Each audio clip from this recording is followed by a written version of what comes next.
but he needs something referral, that goes there, and this kid needs a P1 or an eating disorder referral. All those referrals go to that fax machine, and then get distributed in whatever way they're currently doing it. And a referral will come to eating disorders on a piece of paper. So that's the current state. The difference now is a fax is going to come in to the 4th floor, same as it has on the same phone number. And then that fax is either going to get refaxed into Cerner, or that fax is going to be refaxed into Cerner, either by people on 4th floor or on people with eating disorders.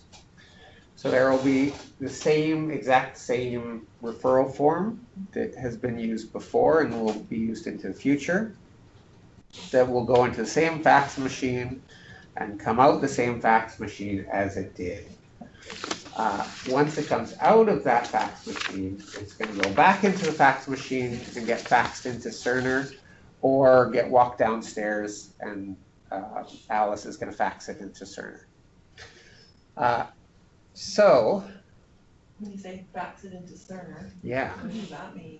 We're going to show you. Okay. So literally, there's a number that you're going to fax to that's called Work Queue Monitor, and this is the program that's going to bring you an electronic version of that fax. So the challenge with the mental health building is there's one common phone number where all the referrals come into, but only the eating disorder clinic is going live with Cerner. So from that pile of hundreds of referrals, we need to pull out those few that are going to eating disorders and get them into Cerner. So the solution that we have is you get a fax, it's going to get refaxed to this particular number, which is going to be the eating disorder Cerner fax number. Once there, that referral is going to be all electronic through the system. So you're going to have essentially a scanned copy of that referral, and any further supporting documentation that would get faxed in can go get faxed right to that number.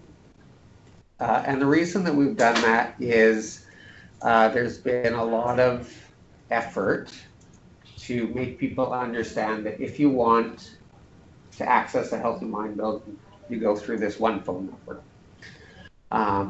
And when all the rest of the clinics go, it's still going to be that same phone number. So we had the opportunity to try and make eating disorders go to a separate number and then back to this number in the future. This is a solution. Okay, so fax is now in Cerner, and your clerk is going to receive those faxes electronically and is going to create a referral encounter. So while you were inpatient, there was an inpatient encounter, and that's it. In the ambulatory space, there's a few more encounters. They're going to create a referral encounter, and then all your documentation on that referral is going to go into that referral encounter. So if you are in the patient chart, you open that referral, you will see that fax, and then you'll see any supporting documentation. So Shirley will look at that. Shirley will say, we need some more information. She'll phone up the referring provider, get some information, add it to the document. There might be some other phone calls, back and forth. So that documentation is all going to go into that referral encounter. That referral encounter and all that information, and that person is going to come to the triage meeting. And we're going to all look at this person, or all the clinicians get together once a week to look at all the referrals, and they will say, yes, we're going to accept this referral. They're going to type in accept referral, and the clerk will then go ahead and make an appointment for assessment. So they have particular internal procedure, how they decide who's going to do the assessment and when the assessment happens. So we get the electronic referral, we look at it, we decide that we're going to take this referral, we let the clerk know to make an appointment. Clerk is going to make an appointment. Yes? I don't know what this is called, but it's not presenting, just for the recording. Oh. Oh, okay. Let me try again. Can they hear me talking? No. I mean, no one's on the. It's just us. I'm just recording it, if that matters. Just make sure that, yeah, as long as our microphone is on, we're good. We're not Yeah. presenting anything yet. Okay. So, received, looked at, accepted, appointment. In this clinic, there's going to be an appointment with the doctor and with the psychiatrist or psychologist. Create an appointment. We're going to show how those appointments are created, but you don't have to really know about that. I just want you to have the visual of how that goes. Once we do the assessment, there's another meeting where we're going to decide what's the course of treatment going to be. And if we are going to treat this person in the eating disorder clinic, then we're going to create a recurring encounter. And this system is a little bit different than the current system and much better. Clerk will create a recurring encounter, and then all subsequent appointments will be documented within that one encounter. And every appointment that's made is going to be attached to that encounter. So currently, CW Cerner has no recurring encounters, so they have appointment encounter, appointment encounter, appointment encounter, appointment encounter. Now they have one encounter that's going to encompass all of that care. And the appointments are going to happen in there. Create a recurring encounter, and then we just start scheduling appointments. So you will have an appointment for the clinic, and when you've done that appointment, there's a process to make a new appointment. So the way outpatient works is a little bit different than inpatient. Inpatient, here's your patient for this amount of time. Outpatient, you kind of have them, and then the way that you keep them is you make another appointment.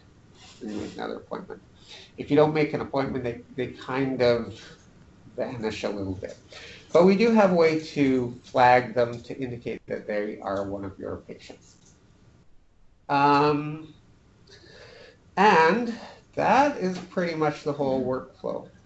So clinics have this whole referral triage workflow where you get a referral, you process it, you accept it, and then you start booking appointments. Then at the end, provider will provide a discharge letter.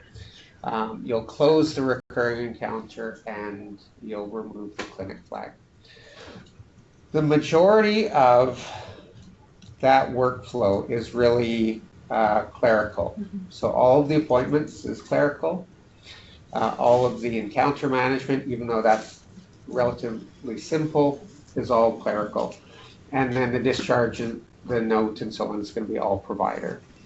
So you are going to, in that you support this area, you're going to be supporting the clinicians to do pretty straightforward documentation. So your psychologists, your social workers, your registered clinical counselors are all going to basically do their session. They're probably going to do a little charting in iView for some weights. They're going to write a narrative note, and that's going to be it. Your dietitians are going to come in, almost exclusively use iView, and that's it. They might do a narrative note as well. And your doctors, Payung and etc., are going to generally be charting in iView or in their normal provider documentation. However they want to do it. But we've developed, we discussed with them about what eating disorder specific things they need in iView. So we had Payung, we had Terratandem, We had Katie Mitchell, all involved in that design. So it should be good. And Jen Coelho. So, About the encounter. yes. So if patients going to outpatient appointments, that's one encounter, I understand that. But if they were to come back to have a visit in inpatient, would that encounter end and then they go back to outpatient and a new encounter would begin? I've been waiting so long for encounter questions. I'm so happy. So, let me just see. Like a visit on admit? No, like an admit, so Oh, they yeah, go into that's what I'm saying. inpatient Yeah. for admit, and then they're discharged back to outpatient. New outpatient encounter. Yeah. So the new world is when they're a clinic patient, as soon as we decide that we're going to start seeing them, after we assess them and then we say, yeah, you're coming in every week from here on out, we start a recurring encounter. And that's going to last until we say that we're no longer seeing them in outpatient. So we're sending them back to secondary services and they're not ours anymore. So while we have them, we're going to have a single encounter that lasts, could be a couple of years. And all documentation goes in there. If they come into inpatient, you will also have an inpatient encounter. So here's your clinic, but you come into inpatient here, you come out of inpatient here. So you have this recurring encounter, you also have an inpatient encounter. And when that happens, you want to be charting inside the inpatient encounter. So so we're seeing a psychologist every week, but they come into inpatient and the psychologist still sees them while they're inpatient, that psychologist will chart an inpatient encounter instead of the recurring encounter. So I guess when a patient gets admitted to inpatient from clinic, Yep. they never stop being a clinic patient. Correct. They're just currently an inpatient. Okay. Yeah, and that makes it nice and clean. There's for your clinic people, there's always one encounter that they charted. And then you get all of that care is kind of contained in one place. So things that don't go cross encounter there's just one encounter. And so it'll be a little bit more continuous. Multiple encounters are not like a serious problem. And this, the same as applicable for T7 admission occurs? Yes. So it'll be an inpatient admission. Right, we'll change, we're going to change. Yeah, it would be, and you might have multiple inpatient encounters in there, so it's recurring and inpatient, inpatient, inpatient, inpatient. You still have that recurring that holds all of that. That's what I was trying to ask, like, that's what I was thinking about yesterday with, they're in gate, but they're waiting to go into P1 or whatever, but Yeah. when they see him, they wasn't sure if there was any Yeah. T-things. So this design, thank you for kind of bringing that up. This is the design that we're planning for all the rest of the units. And once we get the whole building on Cerner, faxes will come directly into Cerner. They won't ever hit a physical fax machine and be printed. And they'll all be handled electronically. So you'll get faxes to that central phone number. And then depending on how the design is, each clinic will access their own referrals from there, or Helen will sort those. Is Helen still there? Lori? Fourth floor. Oh, fourth floor. Yeah, Oh, I mean, They change every week. yeah. Randy. Who? Randy. Is it Randy? I think so. Or is it Sarah? Anyway, Anyway, it's somebody. this is a for later question about how that's actually going to get designed. But faxes will come in there. People will get them, and their workflow will be the same. So if you are accepted as a P1 patient and you're starting to go into that pre-virtual care, whatever, we're going to start a recurring encounter, and when we discharge you, we're going to take that off. Right? So it's going to be the same format. So the general system is we have a referral goes into a referral encounter. Then we have some outpatient encounters for your assessment. So that's going to be generally 1 or 2 outpatient encounters. And then you accept them into your treatment, and they're going to have a recurring encounter. And then if they come into inpatient, oh, what sort of thing is that? That's my, no, that's my alarm for, normally I wake up earlier, but if I have a meeting at 9 that I need to wake up for, I have an 8:30 alarm. Oh my God, what a lifestyle. Well, you know, it's flexible. Well, that's my belief job. Oh, yeah. I mean, it's not always like that. I slept past 6:30 for about 10 years now. Oh. With children. Okay, so that's the workflow documentation. You know, now we're going to walk through the workflow, and we'll kind of see these different tools, and we'll see how they go.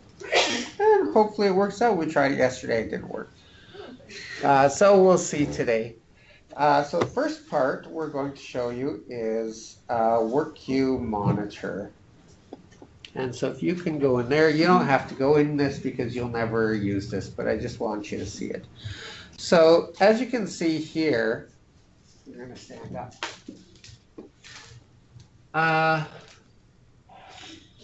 There are a wide variety of applications that you can use in Cerner. So Power Chart we're familiar with. That's what most people are using, and all the people you're supporting are using. We've got FirstNet that is for emergency department. So it has more of that, that kind of emergency whiteboard with all the patients on it. It has that kind of look and feel, but you can access Power Chart through FirstNet. So FirstNet has that emergency kind of face on it, but you can go into the chart. Work queue monitor is for receiving faxes and dealing with referrals. Discern reporting you've already been in, but that's a different application for getting those reports. Schedule and appointment book is where you schedule things. PM office is where clerks go to kind of manage patients, so adding patients, registering, and that kind of stuff. And I think there's ones that... How about this one? Yes, thank you. So some people will have a multiple CST positions. So you might have a mental health nurse that also works as a social worker or something, or someone that's a mental health nurse but is also a regular inpatient medical nurse. That's probably correct. Those two positions have different functionality.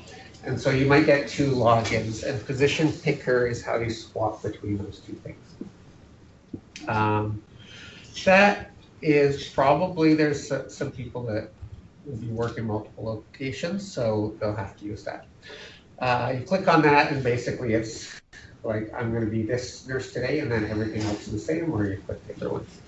So I just wanted to give you the idea that there's all these other things, and Power Chart is big, but there's also all these other things around it. So let's hop into Work Queue Monitor. Do you have a good login there? This is the one I gave you. That one? Yeah.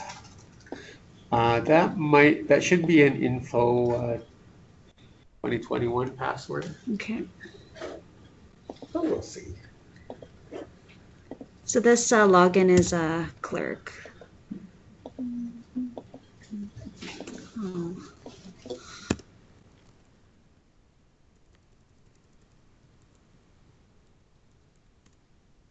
Yeah, worked.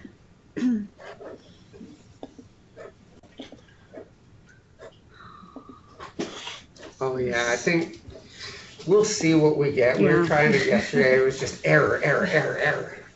Anyway, this is what this looks like. And up at the top you see ECW, UCC registration, so on and so on. So these are the different fax numbers that are feeding into this system. So when we go live, there will be a tab that says something like BCHEDC. And that's where faxes to that clinic go. So we're going to just jump into the unknown queue for now because we don't have our tab up yet. So these are faxes, and if we click on one, it'll give us a preview of the faxes. Of course, it's all broken. So maybe take the second one from the top and see what happens. And normally we would have a preview, and so we would be able to see what faxes had come in. It would show in this screen here. And so what we're going to do is open this one. So if you can right-click on that. And there we go. There we are. Okay. Usually not so many errors, but that's okay. And what we're going to do is we're going to click on this little person up here, and we're going to type in our patient name. So we've got a fax for BCH, MH, psychology, whatever. And so we're going to attach that fax document onto our patient. So we're associating this referral goes with this patient. If the patient exists in the system, then we just attach it to them. If the patient is not in the system, then we're going to register them. We're not going to show registration, probably. We'll show the registration. That's all clerk. It's all clerk. Can you hit search there? No person found. BCHMH. Are we in? We're in the right place. Yeah. There we are. BCW. There we go. There we go. So we got a person, and we're going to add an encounter. So clerk is going to add a referral encounter to this patient. And BCH MH. That. BCH MH eating disorder.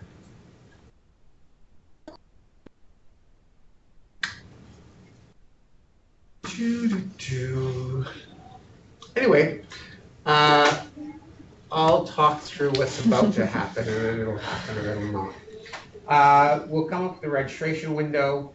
We'll say we're creating a referral encounter. We'll say when the referral came.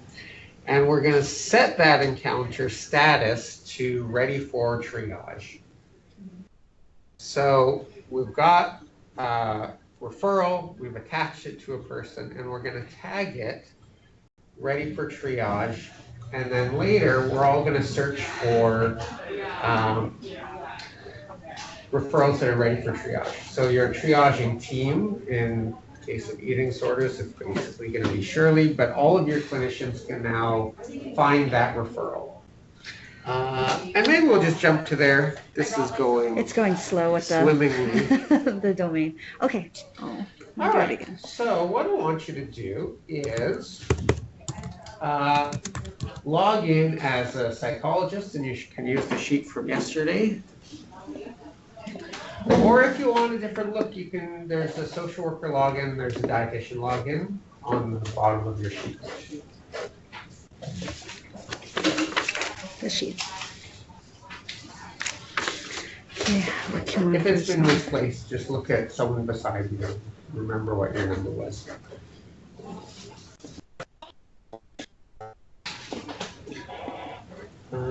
Yeah, work key monitor is not working.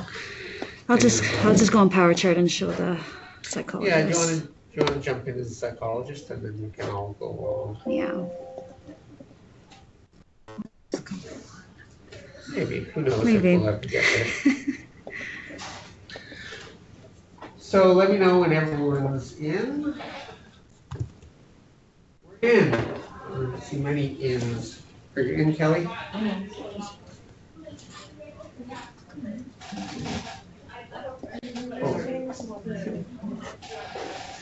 No, you need for this login you need the CST remote training. without the N on here. It's just you wouldn't know that. So the N should be still in the word. So, and then it's capital E for education.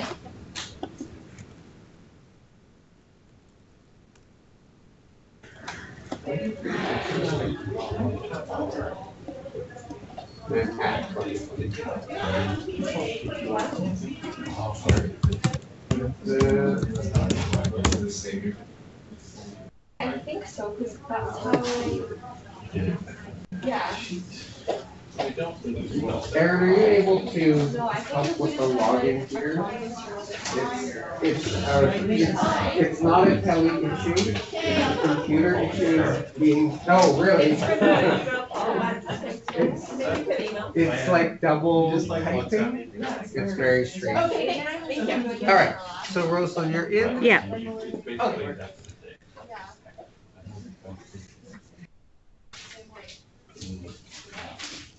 Except for I don't know where the F is, but I think.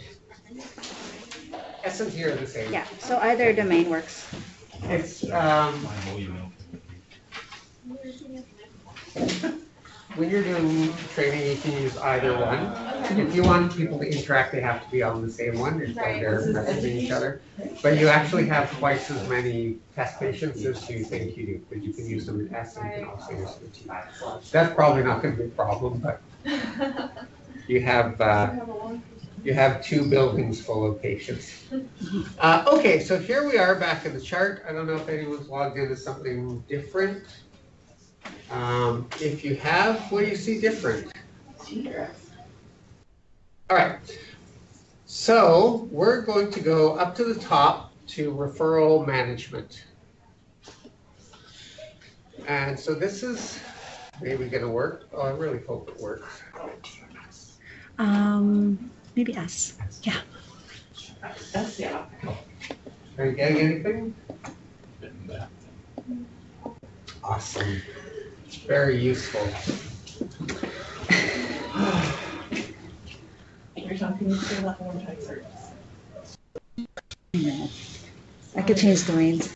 It shouldn't be blank, but Do okay. you want to just jump to CST help Sure, and just find the screenshot? of Sure. referral management? I'll do that. So what's going to come up on referral management? Did anyone get it up? Cool. All right.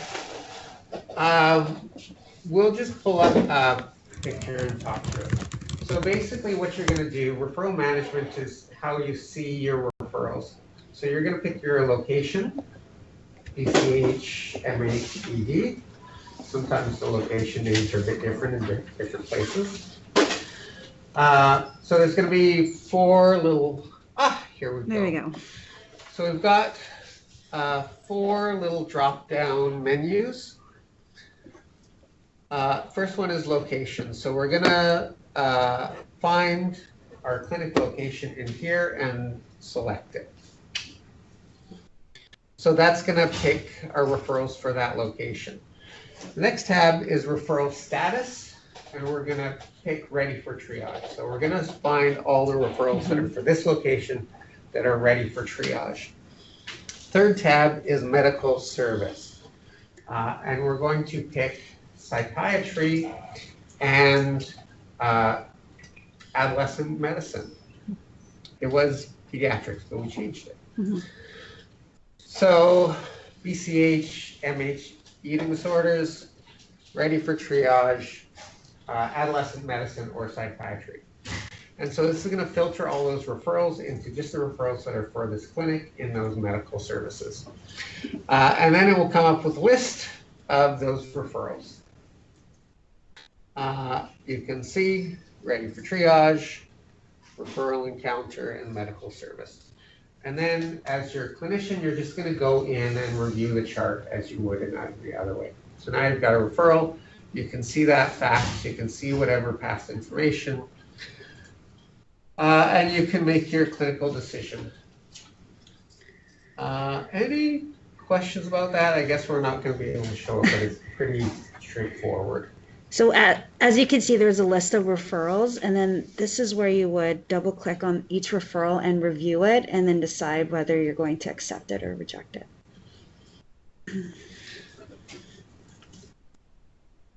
All right. I'm disappointed it didn't come up, but you get the idea. And so in future states, that'll be the same for all of your clinics. So if you're getting a referral to P1, if you're getting a referral to P2, you're going to find them in here. I think all clinicians have referral management available. So that one of the nice things is you get referral in, and dietitian can look at it, psychologist can look at it, psychiatrist can look at it all the same, and kind of see those coming up. So you don't have to wait for someone to use paper to walk it around. It's understandable that you're disappointed because you really want us to learn It's properly, and you're really focused on giving us the best information you can. Yeah, you get it. Thank you. I feel a lot better now. And I think I can handle this situation now. So I appreciate that. All right. The next step is that someone's going to have, next step is there's a clinical discussion. So in eating disorders, they have triage meeting once a week. Everyone gets together, we look at the referrals. We say, what are we going to do with this person? Are we gonna do an assessment, or are we not? Or if Shirley just makes that decision, she can just make that decision. However, that decision is made locally, that we're going to go forward with an assessment, we're going to do that. What we're going to do is type an accept referral order. So within this referral encounter, you're going to go to orders and you're going to say accept referral. But let's not do that because we don't know what referrals are on there. That's the step to accept it. So that's the clinical part for referral management. Pretty straightforward. When that happens, there we go. So we just accept a referral, and you're going to say scheduling priority doesn't really matter because for this clinic, the referral volume is quite low, and you say you don't need to. Shirley's can handle it all. And like other places, you have the special instructions, so you can give some details, like we need an appointment next week, or can you use the next slot, or whatever.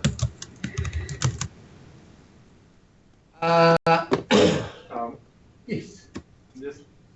Do we have to use the S domain? Because if you use the T domain, then everything works. Let's jump over to T domain. Because I'm in the referral management. Okay. All right. Thank you. Do it. Let's try it out. Sign all up. So let's look. So here we've signed out. We've gone up, backed up one folder. You should be able to access T.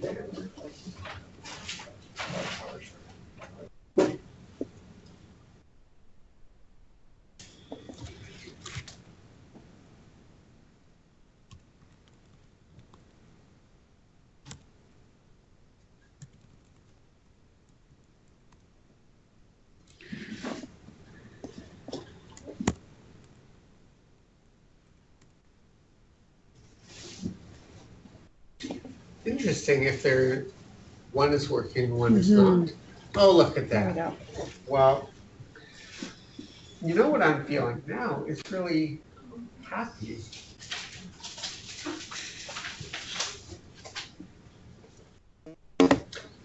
Okay, so do you want to just find our referrals, Rosalind? So we want the location. I still can't figure out how to get back into the other domain. I got a guy for you. I know a guy.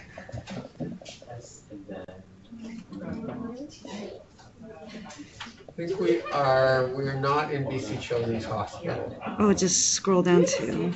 We should be in BCHMH. Sophie. Okay. Clinical phones. That, like, for what? There we are. Sophie is our support. BCH, Eating Disorders Clinic. Tom, what's your title? Good question. Clinical analyst? Clinical Informatics Specialist. Informatics. This is the informatics. And then what's the difference between you and Sophie? Oh, so many things. So Sophie's your local person who she's kind of a data quality person, but she's kind of doing a bit of the organization locally and setting up meetings and so on, and organizing the site people. And we are in charge of the CST stuff and the design and that kind of process. So in a way, Sophie's kind of like liaising with the CST. Yeah. And also gathering all the information and giving it to us. Yeah. She's not actually connect. She's not a CST person. No. And you and Aaron share the same role? No, Aaron's my boss. Not very bossy. I mean, that's the nature of he doesn't even have to tell people what to do. He just exudes. I don't, because Tom, as we all know, is brilliant. So I just Yeah, well, we have a mental health team at CST, but children's is not the only site, so I'm kind of leading the children's site because that's my home site. But we're also doing Prince George Cancer. I don't even know what's there. What's that? Snow. Lots of snow. We're just right now starting BGH design. And Seashell is something. So I'm kind of the lead for children's, and other people are kind of, everyone's working on children's right now, like everyone. But people will peel off and start to devote more time to BGH and other sites. And so Aaron's the team lead for all of us and kind of manages everyone's involvement in all that process. But for your purpose, you should probably just email me.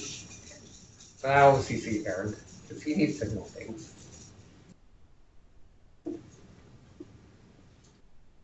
All right. Have we found our people? So BCHMH Eating Disorder Clinic. So sometimes this is hard to find. The clinic, when you're looking for a location list, inpatients are within BC Children's Hospital. Clinics are a separate location. So you have BC Children's Hospital, and it's got all the inpatient units. For all the outpatient clinics, they're in a separate location. Yes. Yeah. Oh. Just thinking about Aaron's football style. You can also see, can you hit the drop down up here for the location? Yep. Can you find us again?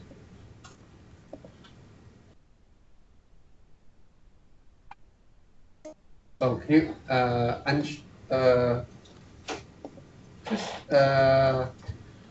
where were we? We should be in BC Children's. We should just scroll down to MH.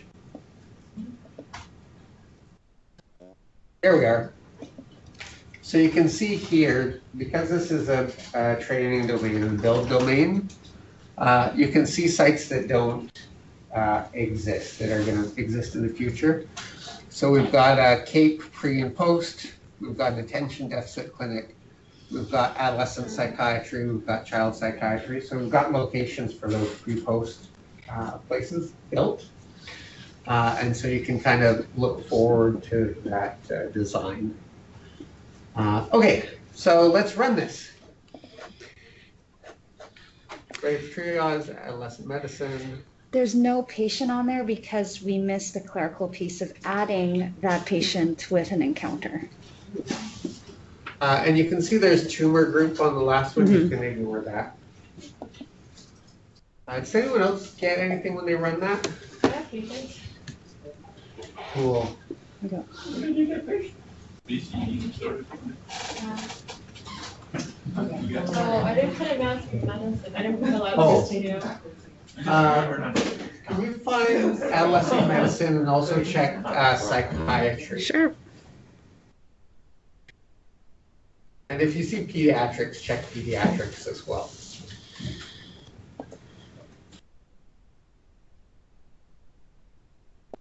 So you could choose multiple medical services and you could see a variety of patients on the list. Oh, there we go. There we go. So here we can see these have all been referred to this clinic. Here we go. And so we'd go into the chart and we'd accept those referrals. Good, good. Let's go to PM office. Are you seeing the same?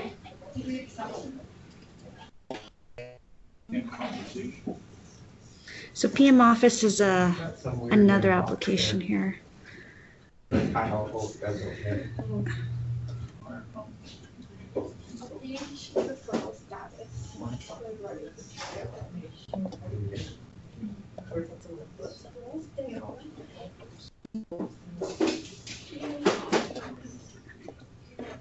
There you go. Let's see it. Now, Aaron, are you available for leadership class? You know where this joke is going. Tom knows where the joke goes before I say it. I just assumed it was going to be some kind of shot. I don't know. It's a shot at Sonera. It was gonna be. Oh.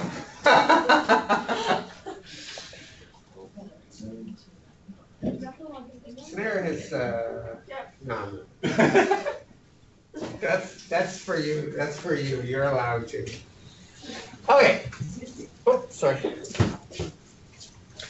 So, a clinician has accepted this referral, and so what happens now? So there's two workflows. I'm going to show you one, but you're probably going to actually wind up doing the other one, which is better.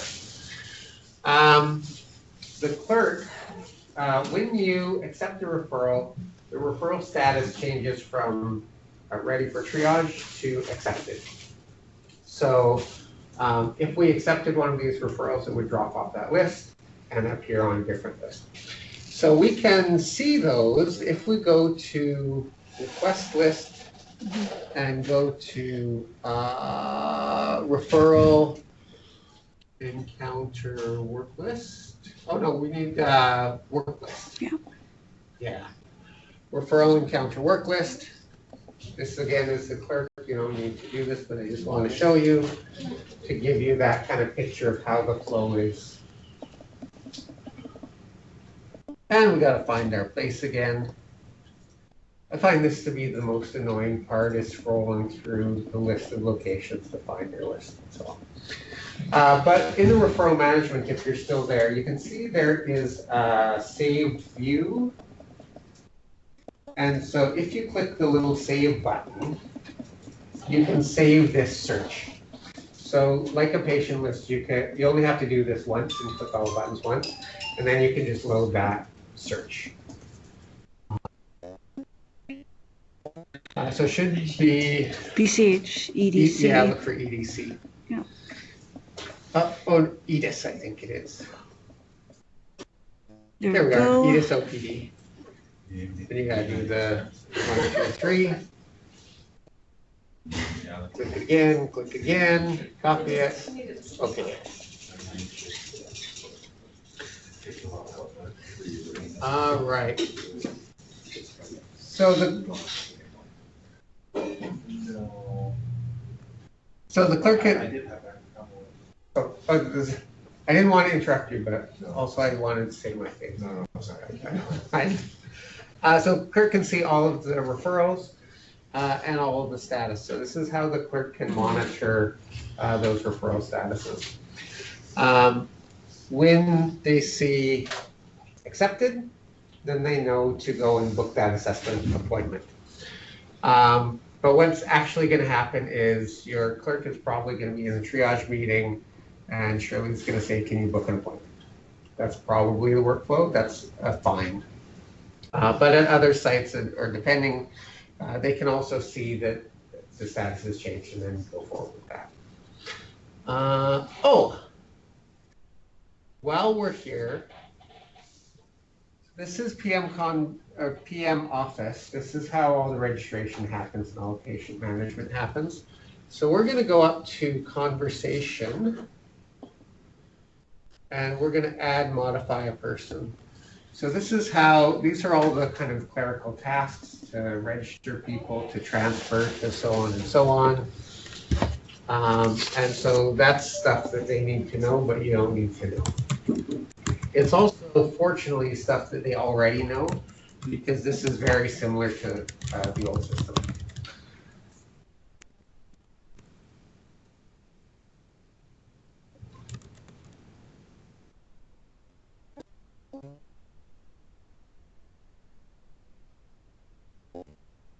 Image psychologist. Oh, psychology. And we're just gonna okay that.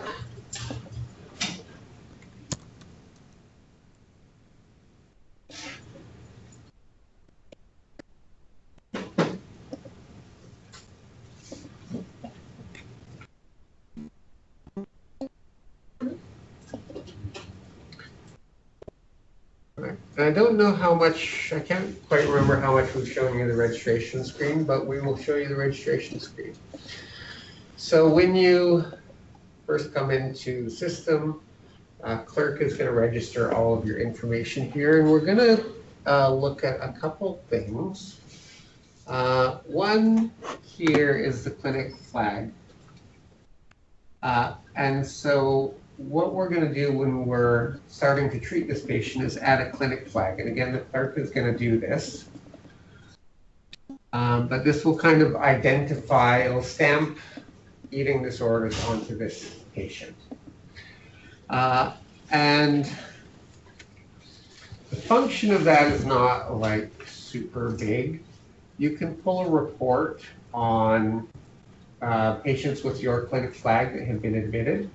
The one cool thing is you can set up that if a patient with an eating disorder flag is admitted to an emergency room anywhere in the system, they will send you a message through Message Center. So if you're in eating disorders and you work in the clinic, if your patient arrives at the emergency department at Lionsgate, it will send you a message and let you know. As the physician. I think it sends to your pools. So if you're in one of those pools for that location, it will send a message to you. I haven't seen that happen live, so I don't know exactly how that function works. And they may have to set it up when they design the thing. I don't know anyway. But we have a flag. We can see that they have the flag. And the main function that makes sense to me is that notification if they wind up in emergency, which is pretty likely and important for your eating disorder kids. All right, so we've got a clinic flag, got all our other kind of stuff. Do we have the Aboriginal Indigenous on here?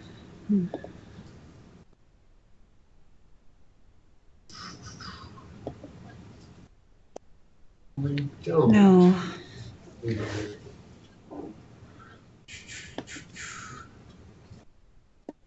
Okay. We can probably access that elsewhere. Okay. When the reason I bring this up, when people are registered, they can identify as Aboriginal Indigenous and their status and so on and so on. The Aboriginal Indigenous team can pull a report on people who have been admitted that are looking for services. And this is something that clinicians can also add using PM Conversation from the chart. Actually, why don't we do that since we're here? We click on the drop down for PM Conversation. Oh, I don't have. But you can modify patient information from PM Office. And some of your social workers might be in a better position to ask those kind of questions about Indigenous status and so on. So they have the ability to modify that. All right. Okay. So we have got our referral, we've accepted it. Clerk is now going to book an appointment. What's our next little step here? Clinic flag. Oh, cool. All right. So can you, in your chart, go to the patient that's on your sheet? I think down at the bottom it should say something about an eating disorder patient.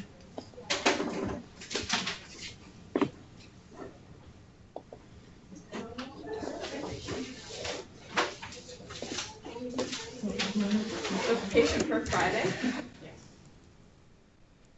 Add that to our list. Sure. I want you to open that patient, or you can add it to your list, or you can just open it directly. Whatever. How would you open it directly without adding it to it? Use the search over here. On the sheet, the patient on our sheet. Yeah, there's a patient for Friday on your sheet. Are we looking at the very bottom? Oh, I see. Are we looking them on the Yeah. patient list? I want you to get into their patient chart. Oh, okay. So you can add them to your list, you can just search them directly. There's probably other ways. If you made a patient list, it was like, I think it's gonna be patient. Anyway, That list is a relationship psychologist. Yeah. Wherever you are. Yeah. whoever you are, if you've been a psychologist. All right. So,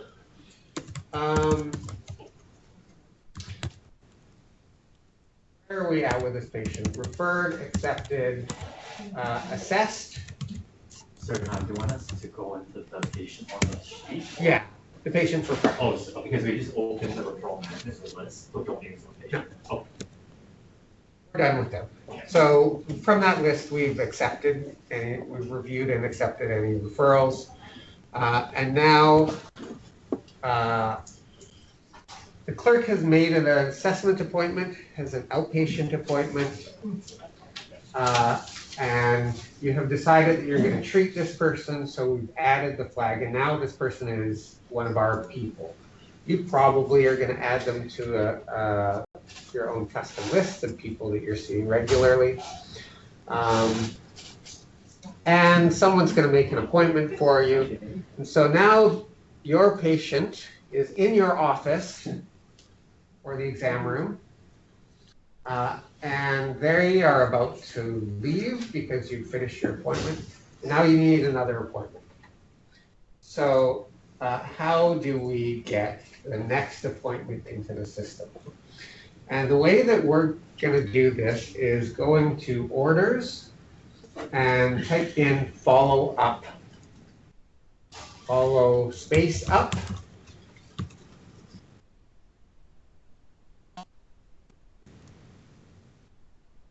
Follow up. Nick, are we going to not have our orders in here? What's our location? Adolescent psych. It's not working for you, Rosalind, because you're an inpatient. Ah, okay. But it should work for other people. So you should have follow up. Yeah, me too. Oh, hold on. Let me put another one.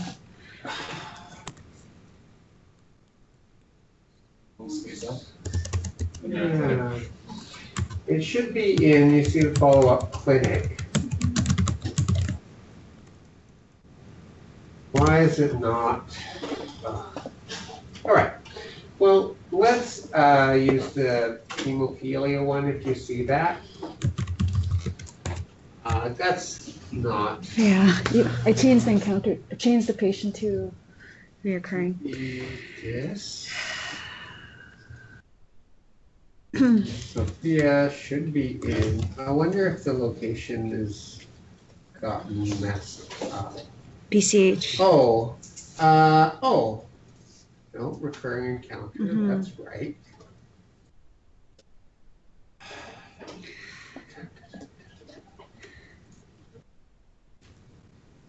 Why is that not like that? Can you hop over to B domain? Sure. And just see if you can find some. Anyway, follow up. Type in your position name and no posting is required. Your position name can be test, Alex.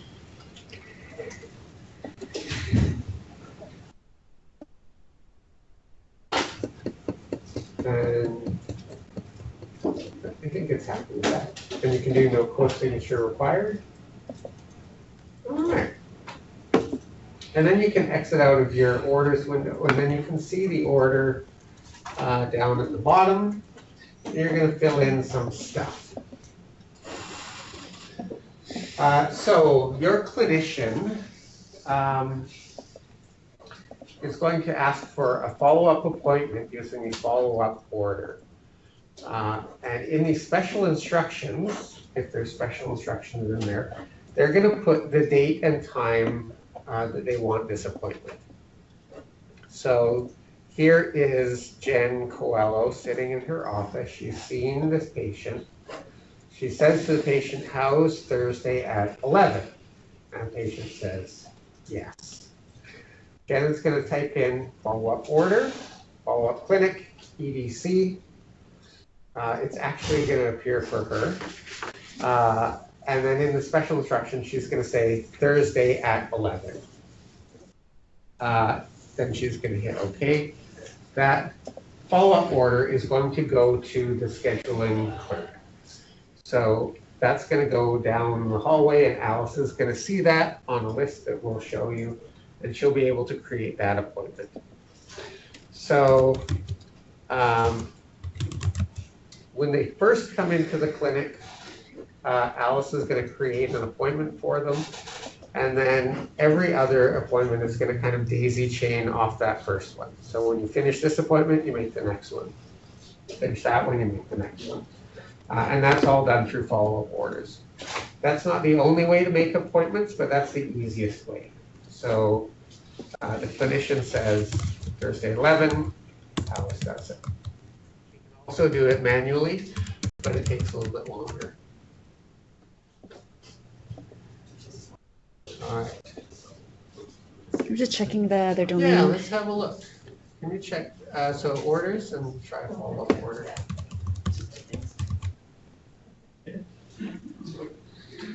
So, I don't know, somehow we're,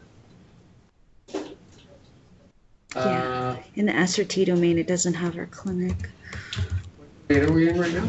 This is, I changed over to The S? S. Okay. So it wasn't in T or S. Okay, that makes sense. It should be the same as just, like the referral management works in one and not the other. And then, Tom, does it matter, like, with their appointments, will there be a way to say, like, it's by Zoom or in person? So let's show Let's just that. click on that. Can you try jumping into B domain and find a patient on eating disorders? I'll just go on with other things while you're doing it. Actually, I think we'll jump into scheduling. Okay, let's see that. Can you jump into Shapbook? Sure. And log in with that same clerk?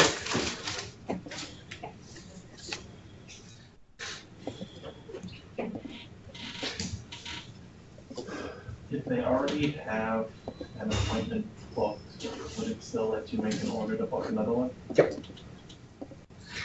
Yeah, and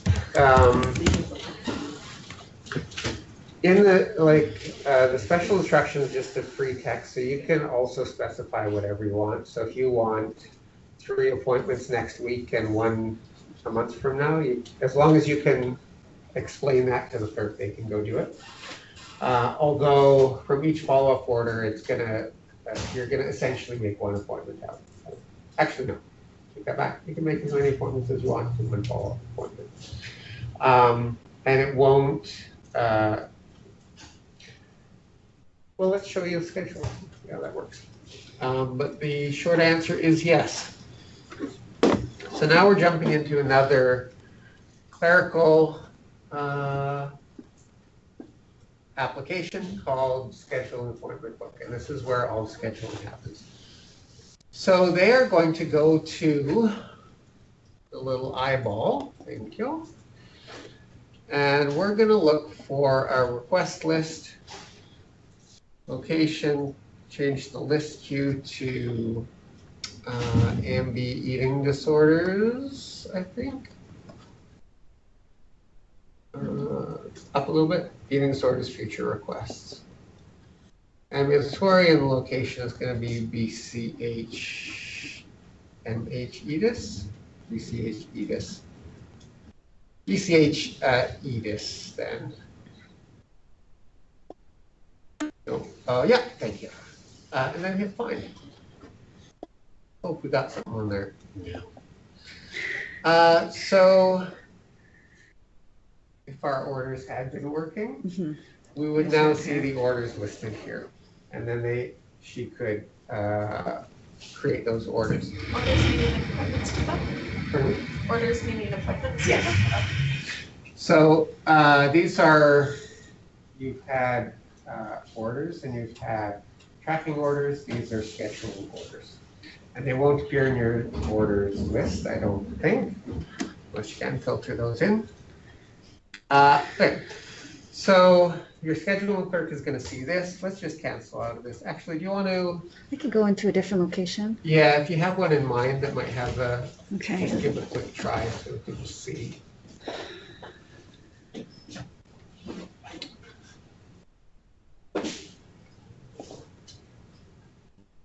Oh, you do know one.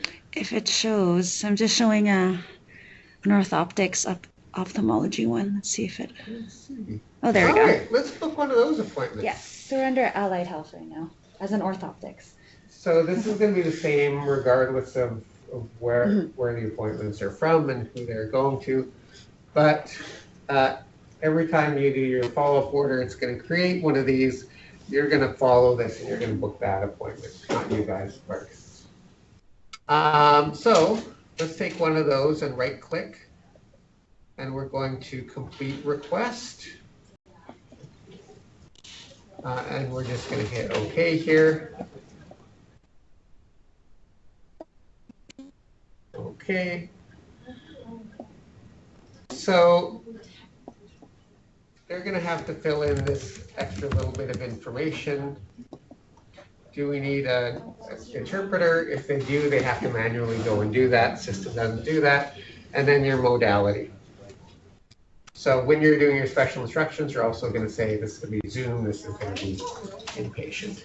And you'd say like interpreter books as well. Okay. And then, okay. All right. Then they're going to see this grid of appointments and days and people. So this particular clinic is booking by room. And so we've got 3 rooms. Eating disorder books by person. So we'll have Tae Young, it'll have Diana, it'll have JD as people, and here are their appointments. So we want to book this person for an hour. We're going to book them in one of these spots. So do you want to just drag that in there?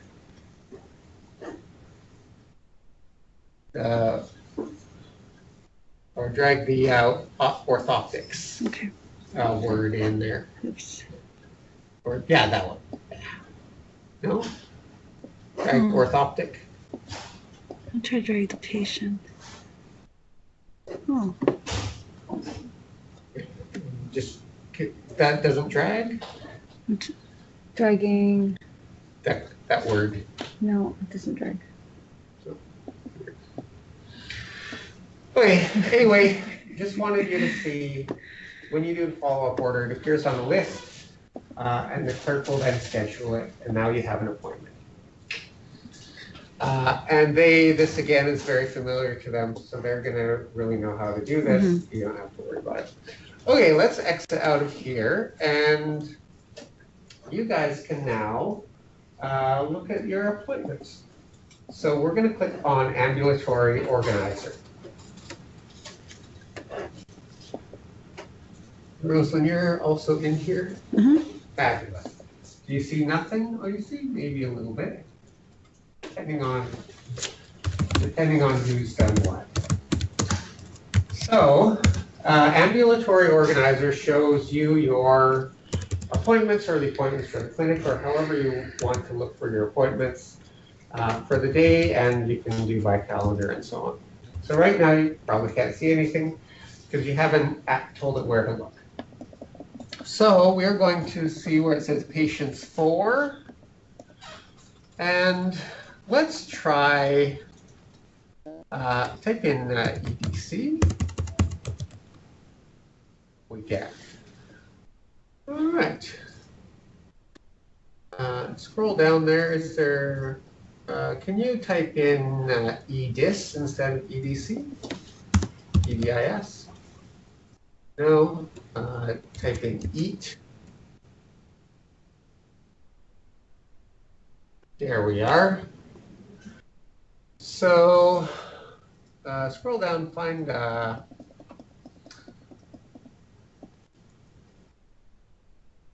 what is the name that we've given these?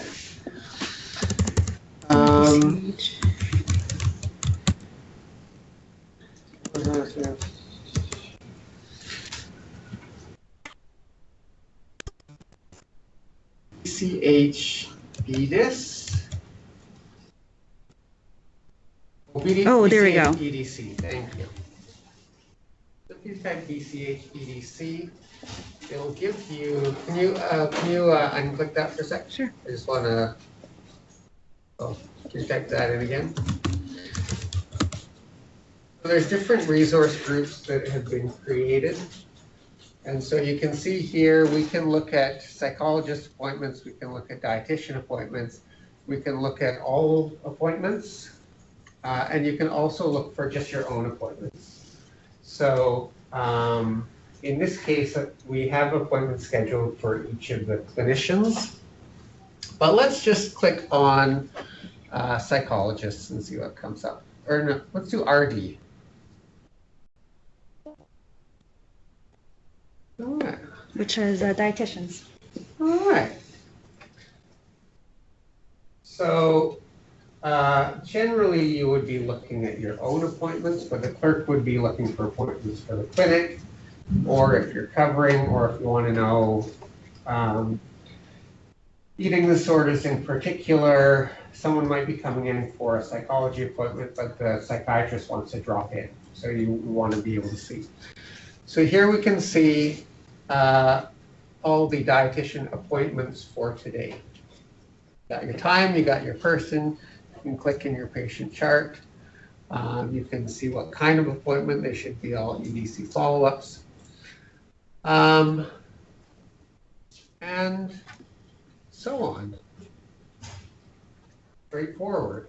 So this is how your clinic people are going to find their patients. Is you come in, you look on your schedule, here's your patients for the day. They may not have a patient list because they may be seeing 60 patients over the course of a couple months. Or they can do it however they want. But this is how you're going to organize what you're going to do today and who you're going to chart on. And the charting is going to be the same. You're going to click in a chart and you're going to chart and do your follow-up order. So let's cancel out of there for a second. Sorry, can I just clarify? Yes. Like RD lists, are those like configured by CST for the people in there, or okay? So the clinics don't have to get them themselves. No. So those are all defaulted. So the ones that you see here are already created. If there was a different list, you'll have to let us know. So when what about, like, let's say a dietitian needs a new one, then they have to send it back from us. Yeah. So who would do that? Like, you're talking about like getting a new dietitian and get her on the list. Yep. So how do you do that? You need to send a request to us, although it might CST. Yeah, someone at CST needs to add them in, which is not a great design. But anyway, I didn't design it. So when they're getting their access, it should probably be like alerted there, and it'll get passed through and it'll get added to the When system. they get their access. I assume so. But if not, I don't know if I do that or someone else does that. The clerk would probably do it. But there is an answer that is knowable and will happen. I also know it is a CST thing. I don't think it can be done by site, which is kind of annoying because people come and go. You gotta change things. But you can also look for patients for certain persons. So if you click on there, and we're going to unclick our EDCRD and search for Jadine,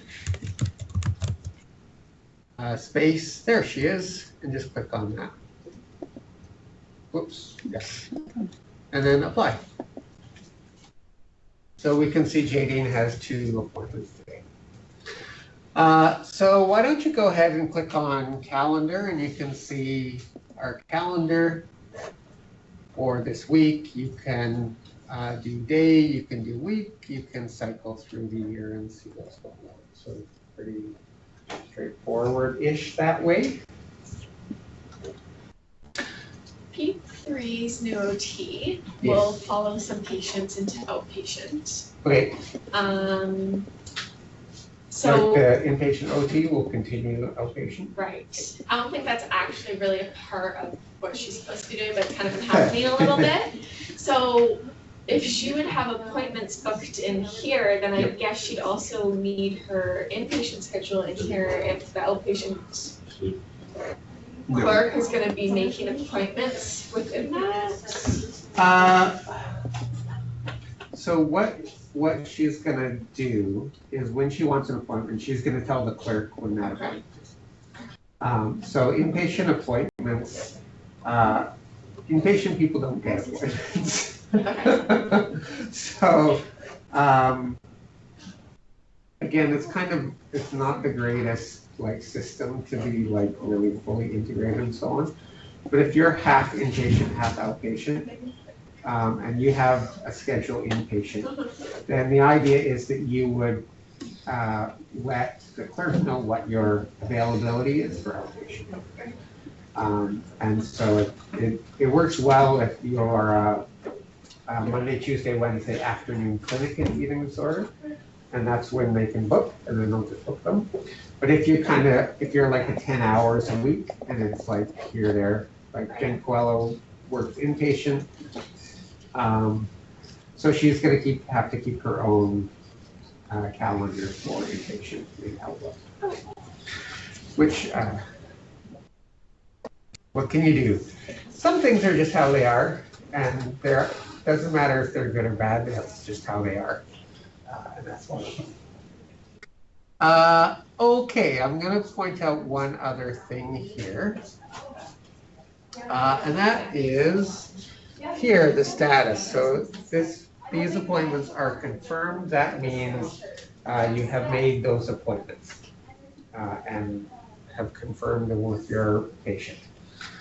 If you click on that confirmed, we've got a few options. And if you are on site, the clerk is going to see them and check them in.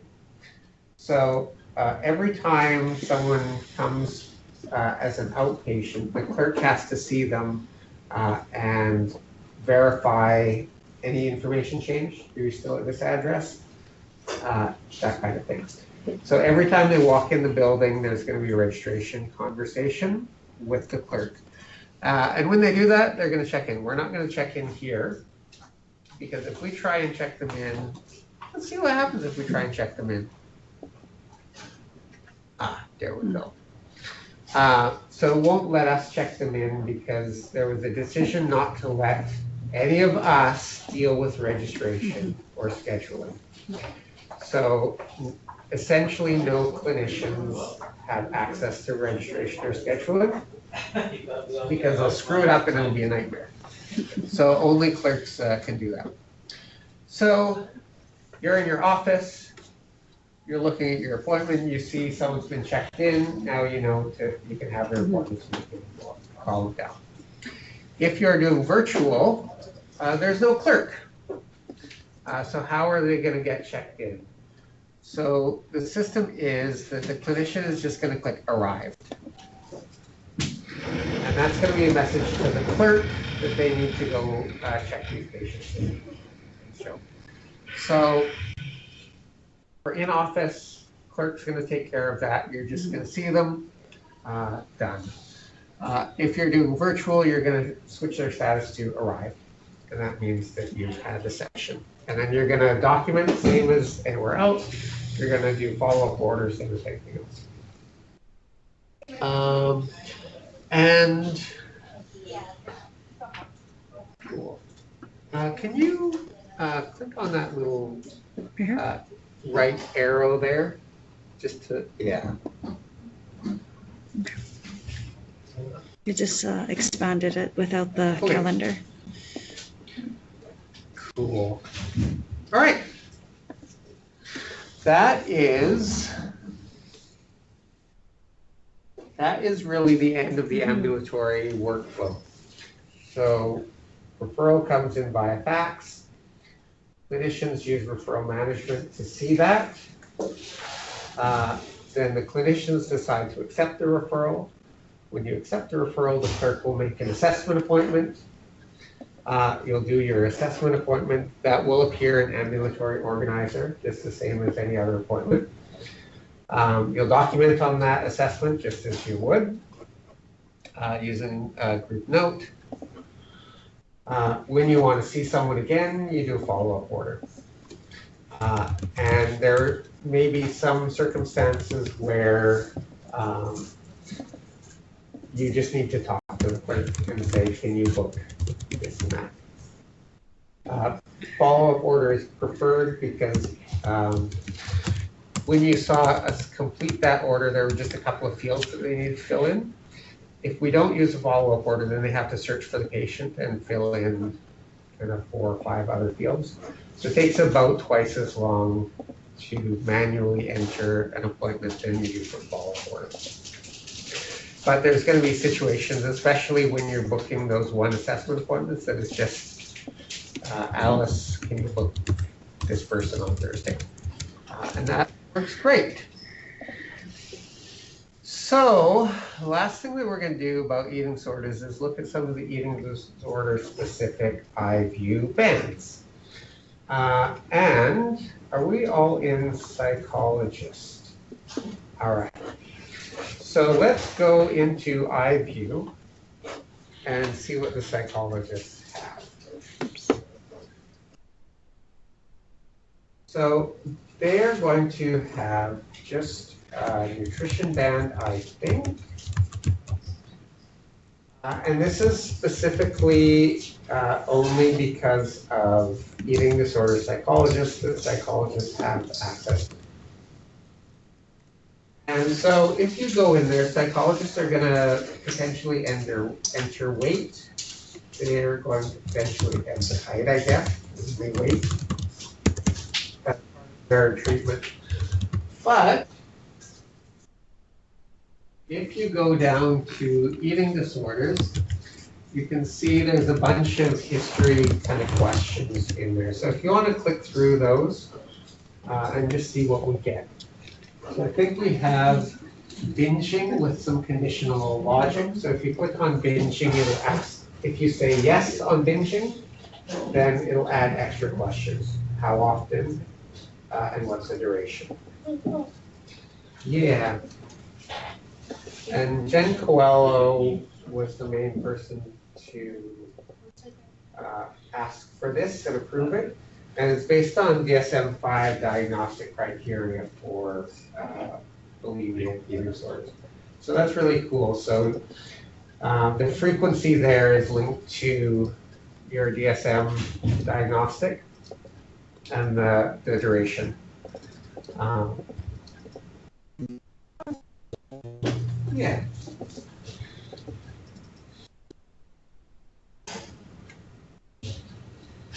So, and then I guess every once in a while, nurses will find like random pills, we were guessing they're diet pills or stuff like that in patient rooms, and then we can come in here and document that in the same spot. Yep. So nutrition care is available to you there. Yes, you can add that in. Or you might, yeah, so that's available, the handover, the narrative note. Probably want to put it in both, really, Yeah, you just want. to show history of it and then current issue as well as in handover. Yeah. It depends on, it's a clinical decision, like who needs to know this and how important it is. And so that determines where you chart it.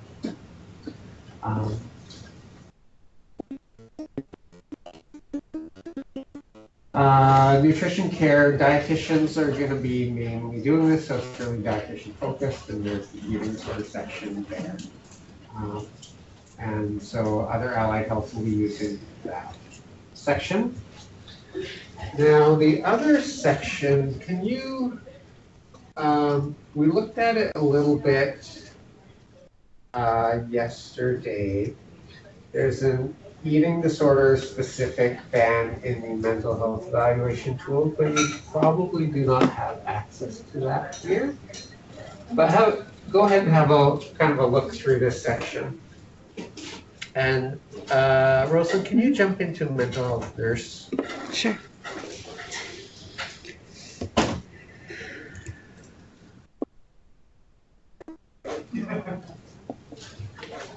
Normally I drive back and forth.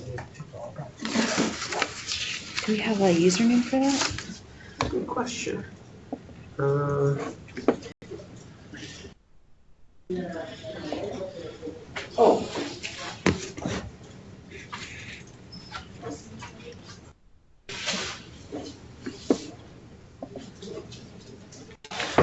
Who's our eating disorder people? I have a present for you.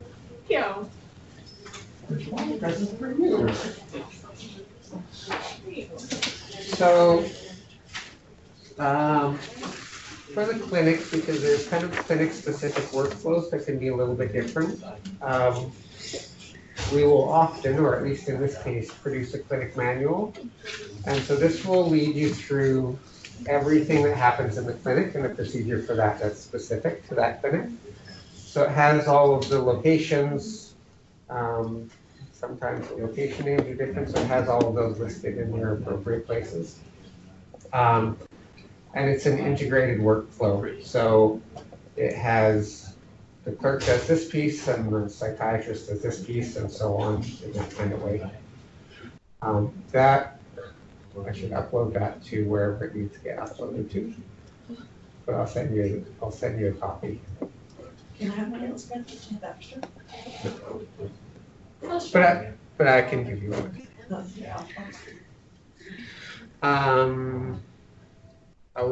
I'll include a copy of that in an email. All right. Oh, sorry. Did I leave you high and dry with that? Does anyone have a mental health login?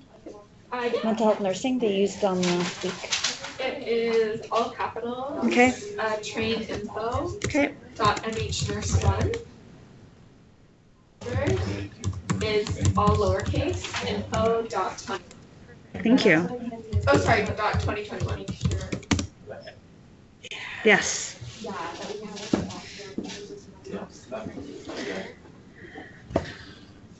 All right, and find one of our people.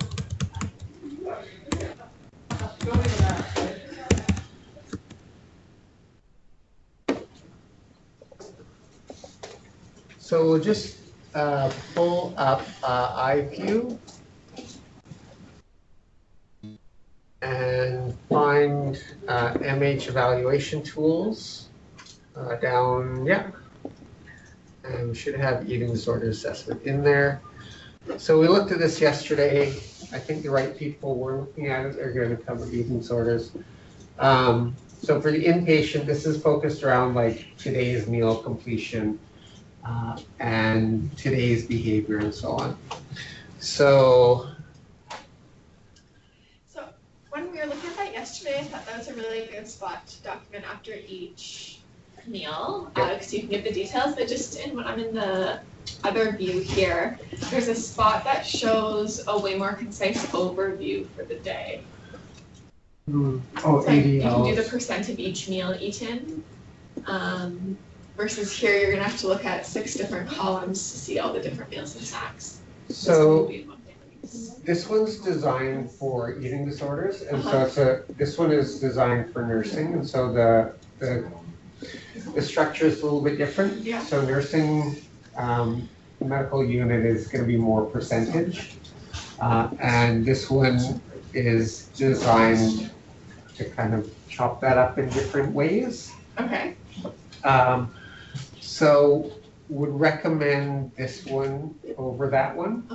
But you can talk about it with site, and so bring that to Jesslyn and to the team and demonstrate all the capacity specifically around that, and then they can make that decision. I definitely see the value in both of them. Yeah. I almost feel like at the end of the day, for easier overview, this one should be completed as a day summary, and then that one after each meal and snack. What are we looking at? Oh, nutrition care. Do we have nutrition care? Yeah, I don't know up if there? that one's in there soon though, I don't see it there. We can add, this list is customizable, Okay. so we can add nutrition care in if it's not there. For the psychologists, I think they're only allowed to see the nutrition care, so it's limited to that. But anyway, so this is one of those things that you guys can decide what you want to use and how to use it. And of course, you don't have to stick with that. So you can try this system and get feedback from everyone, and they say, oh, that's awful, and you try this system and say, yeah, that works better, or this works better, but it's too much. We only want to do it once a day instead of 6 times a day. So that's, yeah. That's, it's 100%, what do you guys think is the right way to use that? I mean, I'd be a little bit hurt because I helped design that. But. Actually, I don't think I had any part in the eating disorder design. I think, Aaron, was that you? That was just when I was starting. It was a vinyl.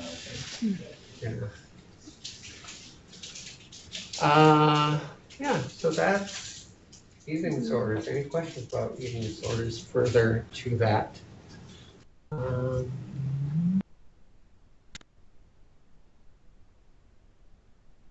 To your question earlier about kind of finding random things, that might go in here. It's just kind of a routine, like when people are hiding food, you'd probably put that in your day-to-day eye view kind of thing as part of that meal support. But again, those are the questions that are going to come up, and so I found this. Where do I chart this? Cause there'd be a difference between hiding food because you don't want to eat it during that meal, or hiding food for a later binge, right? Yeah. So as those come up, you think about what makes sense, and then you just talk about routine. As long as it's like the eating disorders, especially, only your team cares about that documentation and is going to see it. So. However your team decides to document that, that's fine. In history, there was a time where we recorded completion for every person for every meal for a long time, and then we eventually got rid of it. It was too much. We do now. Do you again? There was I could talk about that for a long time, but I won't. There's no, you and I are maybe interested in it, everyone else is not. All right, so that's the end of that. We are available for questions. Yes. I was interested in that. Were you? Yeah. Well, there's a long history, Kyle, of recording that.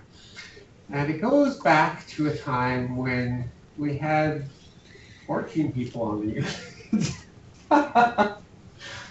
And you and I can talk about it. You're clearly interested, but I haven't really seen other hands. I'm interested.